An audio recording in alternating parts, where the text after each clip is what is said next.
তারপরে যদি যাও 14 নাম্বার, এটা মোস্ট ওয়ান্টেড ক্রিমিনাল, আসবেই, দেখবা 3-4টা বোর্ডের ম্যাথটা চলে আসছে এসএসসি রিবারের পরীক্ষায়।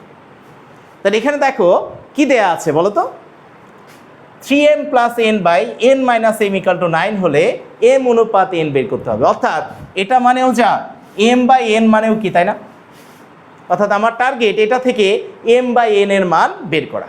তাহলে আমি যদি এটা সমাধান করতে চাই, প্রথমেই r গুণন করে নাও, তাহলে কি আসবে 3m + n, এই 9 এর সাথে যে কি হরটা গুণ হয়ে যাবে, কত হবে সমান সমান 9n মাইনাস কত 9m হয়ে যাবে। আমি যদি পরের লাইনে এক পাশে m গুলোকে নেই, তাহলে 3m + কত 9m সমান সমান 9n মাইনাস কত n, এক পাশে m আর এক পাশে কত n কে নিয়ে গেলাম। তাহলে পরের লাইনে কি হবে বলো তো, 12m সমান সমান কত 8n।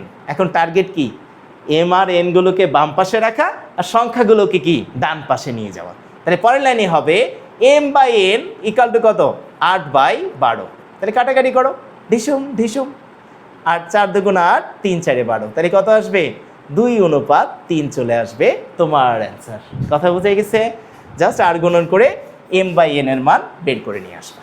এখন আসো এই অধ্যায়ের সবচেয়ে গুরুত্বপূর্ণ এবং সবচেয়ে মজার অঙ্ক, যে দুটি সংখ্যার অনুপাত দিয়েছে এবং তাদের গসাগু 3 দেয়া আছে, সংখ্যা দুটি তোমাকে বের করতে হবে। তাহলে এই যে একটু কনসেপ্টটাকে যদি আমরা বোঝার চেষ্টা করি, ধরো দুইটা সংখ্যা আছে, একটা 10 আর একটা কত 15, ওকে? তাহলে এই দুইটা সংখ্যাকে আমরা যখন অনুপাতে প্রকাশ করি, তখন সংখ্যা দুইটাকে কি করি, প্রথম সংখ্যা ভাগ দ্বিতীয় সংখ্যা করি না? তখন কি হয়, এই দুইটা সংখ্যার গসাগু যেটা সেটা আমরা কেটে দেই, তাই না? তাহলে গসাগু কত ছিল 5, 5 দ্বারা যদি আমরা কাটি তখন কি আসে 3 × 5 = 15, 5 × 2 = 10। তাহলে তখন কি আসে, এটা হয়ে যায় 2:3।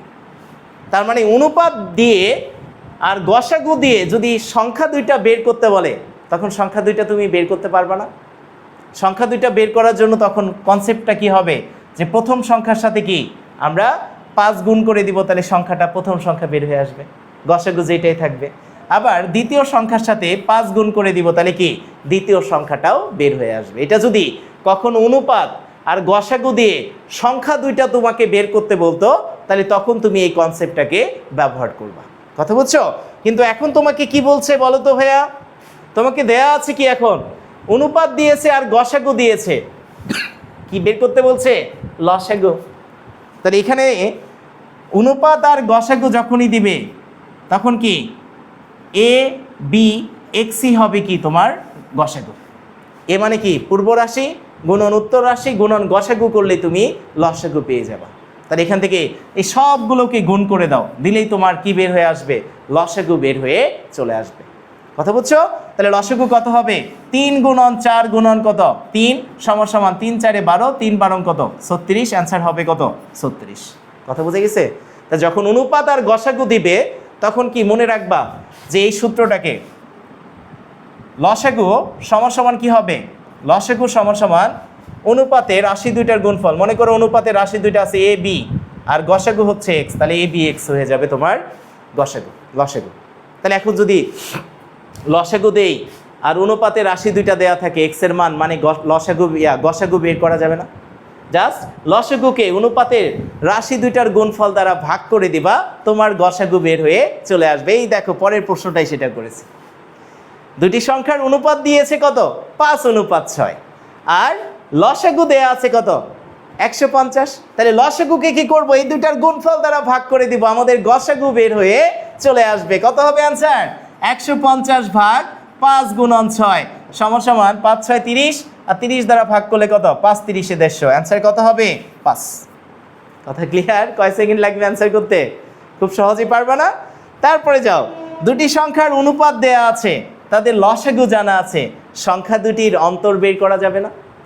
এটার জন্য ওই যে প্রথমে কনসেপ্ট বের করেছিলাম, আগে গসাগু বের করব, প্রথম অনুপাতের সাথে কি গসাগুটা গুণ করলে প্রথম সংখ্যা বের হবে, দ্বিতীয় সংখ্যার অনুপাতের সাথে গসাগুটা গুণ করলে তুমি কি পাবা, দ্বিতীয় সংখ্যাটা পেয়ে যাবা। তাহলে এখন আগে গসাগু বের করো।